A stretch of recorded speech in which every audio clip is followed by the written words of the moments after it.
Welcome back to TheChowTimePod. It's your host, Rick. I got a video today for modern dating here. Ungrateful girlfriend made a mistake and this happens. Please like, comment, subscribe down below. I really appreciate that. Let's get that chow. It's chow time. I'm not driving you anywhere. Yes, you are. Drive me. Come on. What do you think this is? What do you think this is? My world. Okay, I can do whatever I want. You can do, okay. Yeah, you're my boyfriend, and if you're not setting the standards in which I'm happy with, then you can leave. Okay, well, thank you for opening my eyes. Opening your eyes? What the hell are you talking about? I mean, you never acted like this. You never acted like this. I can act however I want to act. So, The feminist mindset really dig into these women. She probably might not have been like this, but she went to college. She met women like this. She met professors that taught her to be this way. And they absorb it like water and paper. so why did you choose nowadays? Because, you know what? Honestly, I had really, really high hopes for today. I was expecting like something really, really magical was going to happen. And you're just a big letdown. You let me down in the biggest way possible. Wow. Like, I was expecting that you loved me enough to actually get me a fancy dinner. And instead, you bring me Cheesecake Factory. Okay. Yeah, you can get out of my car now. Are you kidding me? Yeah. Why? You can get out of my car now. Why? But what did she expect from him at this point? After She learned this whole Cheesecake Factory from social media, TikTok, and all the other women that think Cheesecake Factory is bare minimum. what happened, most would have understood his decision.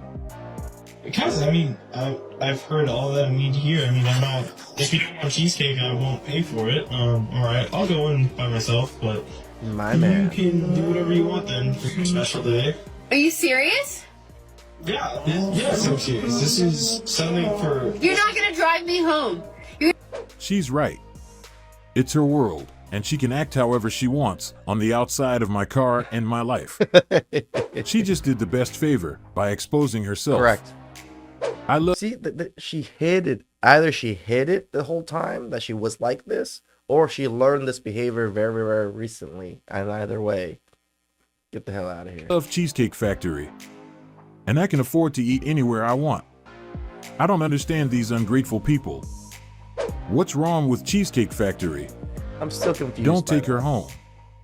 She needs to get out of the car and leave him alone. No regrets. Be glad she showed her true self before it got too serious. She let her entitlement take over, and now she's likely the one who lost a good guy who was doing his best to make her happy. It's unfortunate because her actions probably ruined a solid connection, but at the same time, she did him a favor. Being in a relationship with this kind of dynamic isn't easy, so by ending things, he saved himself from a lot of future drama.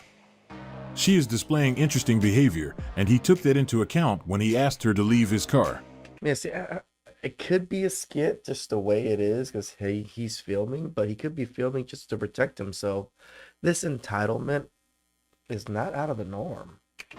If she's acting this entitled as a girlfriend, he likely realized it would get worse if she became his wife, and that's exactly the kind of situation he wants to avoid. Damn right.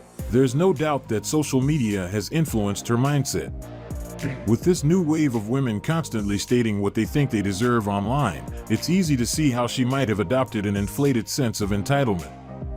But this type of mindset often backfires, especially when dealing with a confident man.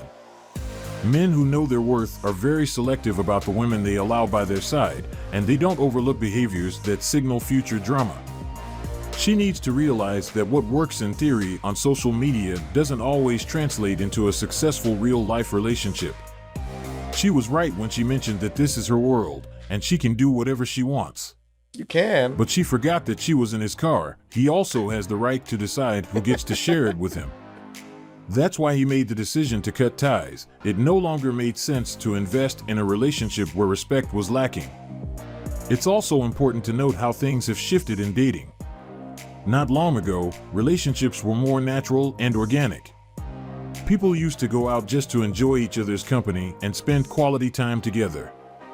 Nowadays, it seems to be more about how much will be spent, and that mentality is slowly eroding the genuine connections that used to be the foundation of relationships.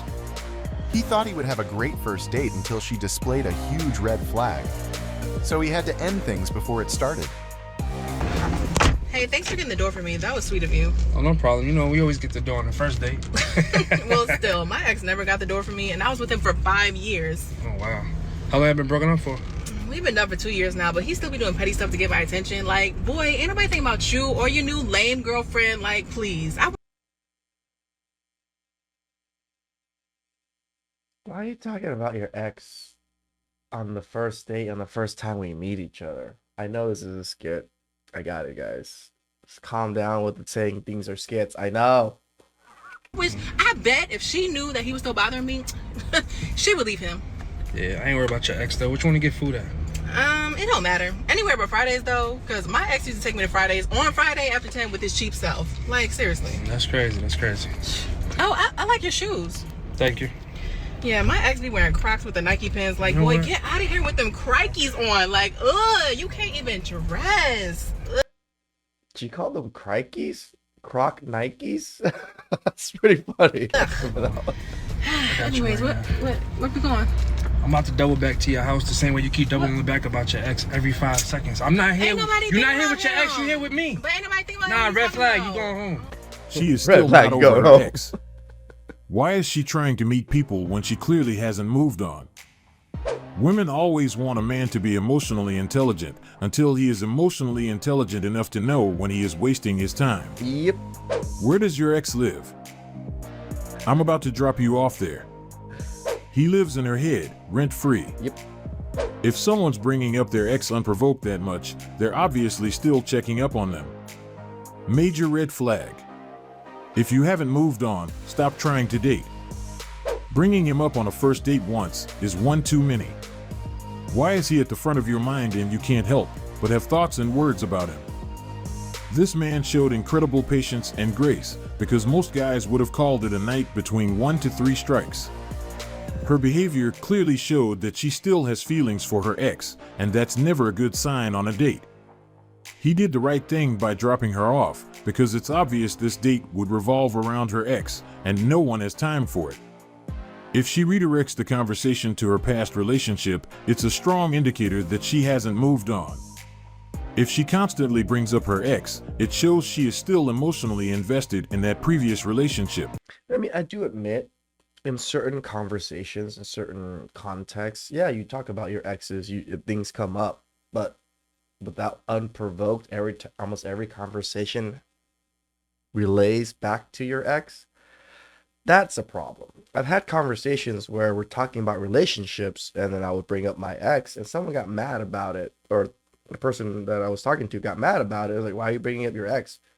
We're talking about relationships, the context of relationships. How can I not bring up my ex or any of my exes if we're talking about relationships? It's a little hard not to do that. In cases like this, it's crucial to recognize the signs early. If you realize your date hasn't fully moved on, the best thing you can do is give them the time and space to sort out their feelings.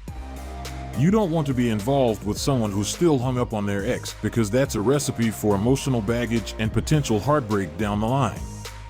It's also telling that she was so focused on her ex that she seemed to forget she was on a date with someone else. The last thing her date wants to hear about is her previous relationship. This lack of awareness is another sign that it wouldn't make sense to continue or pursue anything further. It's clear that her mind is elsewhere, and until she's able to move forward emotionally, she shouldn't be trying to meet people. He made the right decision by recognizing the situation and gracefully ending the evening. Next, we have a modern woman who is demanding her partner to play the traditional role, but on the flip side, she is not willing to give the same energy. This is your ideal date? Like, you just bring me to, like, literally nowhere? This is the date that you had me dress up in a dress and everything? Do you cook for me? Do you clean the house? Bro, we literally had to hire a maid just to clean their fucking house because you literally didn't want to do that. We go out to eat every single day because you don't cook. Yes, this is a date for you. Take the cleaning lady on a date. Don't give her an She'd be explanation. more appreciative, that's for The man sure. is speaking some facts. Do you cook for her? Do you clean the house? Why is it her job? You want value. What? Because he provides her value, she should be doing something in return. That's why he's saying these things. Bring value. I would be happy just to spend time with him. Based on her mindset, we can imagine how much he would save if he decided to let her find someone else who can give her the lifestyle she wants. This would be a wise move, as it would also give him the opportunity to find another woman who is willing to fully invest in the relationship. Not only would this decision spare him from further drama, but it could also lead to a more balanced partnership with someone who is genuinely interested in contributing equally. The funny part is when she tried to ask him to do more, despite not being willing to contribute her fair share to the relationship. If he felt the need to hire a maid to do things for them at home, it clearly meant that she wasn't fulfilling her part of the deal. She shouldn't expect him to go above and beyond when she isn't putting in the effort herself. In fact, he's already doing quite a bit by simply taking her out on dates, and she needs to recognize that. I mean, it seems like they live together. And he had to hire a maid. So, what do you do other than drain resources, girl? I'm glad that he was confident enough to explain why he chose to take her to that spot. This should make her understand that as long as she isn't putting in the right energy and effort, she will continue to receive this type of response from him. Now, it's entirely up to her to decide whether she wants to change her attitude or continue down the same path. I wonder what her real contribution to the relationship is. Perhaps she thinks that merely showing up is enough, but in reality, it's far from the truth. A relationship requires more than just presence, it needs equal participation. Why are there so many women that feel like men need to take care of them? Oh, I'm looking for a man that's gonna take care of me. I don't want to work. Well, that's lazy of you. Yeah. That's what we say. No woman should just want a man to take care of them. Is it good, to be taken care of? But men want to be taken care of too. So if you're not bringing nothing to the table and you're just a bill, then you don't think that man is going to cheat on you? If you're not bringing anything to the table but then why does he need you? There's a girl up the street that got the same thing. If that's what you are, then he's literally going to treat you as such. So, yeah, I just really don't understand this generation of people. Like, make sure you're bringing more than just your just saying. I approve this message. You speaking nothing but the truth. I would love to hear the responses. This is a powerful woman. The responses would be digging into her. Has a valid point, especially considering our current economy. Currently, most households require 2 incomes to maintain financial stability. Therefore, expecting a man to handle everything alone is unrealistic in most cases. Times have changed, and with the rising cost of living, it's essential for both partners to contribute to the relationship financially. It's important to note that most men already have enough bills, so adding more financial pressure by expecting them to cover all costs without contributing can make the relationship less sustainable. In a healthy partnership, both individuals should bring more than just bills to the table to improve the likelihood of long-term success. A relationship is about building a life together, which means sharing responsibilities, including finances. One of the key challenges in modern relationships is the disconnect between traditional gender roles and today's independent lifestyles. For some reason, this generation often pushes the narrative that men should maintain their traditional roles as providers. However, many of these same people are not willing to reciprocate with the same energy and expectations that used to accompany those roles. True. This creates an interesting contradiction. Women often desire a traditional man who will provide, yet they also embrace independence and don't want to adhere to traditional roles themselves. Again, it's always just so funny that women never realize when they say, I'm strong and independent, I pay my own bills. So is the man sitting in front of you, most likely. What makes that special about you? That you're an adult that complains about paying your bills and feels so prideful that you think people should praise you for doing the basics of living as an adult. Self-improvement. Welcome to our self-development section. Today we have another great life lesson. It's dedicated to those who dream of having their own business but are still on the fence about it. It also serves for those who already started it, but for some reason were discouraged due to struggles it presented. Also those who gave up of their idea and dreams completely due to lack of belief or courage. In this section, we will see an example of how far a small idea can go. You will understand that the struggles it usually presents are just part of the process for a bigger thing. I'm worth over $100 billion, and a very significant portion of my wealth was made from owning Coca-Cola stock. We own roughly 400 million shares, and that yields Berkshire a little less than $1 billion a year in dividends. Now you probably $1 billion a year in dividends. My geez. The man has figured it out. wouldn't believe it, but Coca-Cola's first year in business, they only sold about 25 bottles. That should be a testament to anyone here listening. That business is a marathon, not a sprint. Success takes time, persistence, and continuous effort. Just because you don't see immediate results doesn't mean you're not on the right path. Keep pushing forward, stay dedicated, and believe in your vision. If this didn't inspire you enough to get you back to your craft, I don't know what else you need.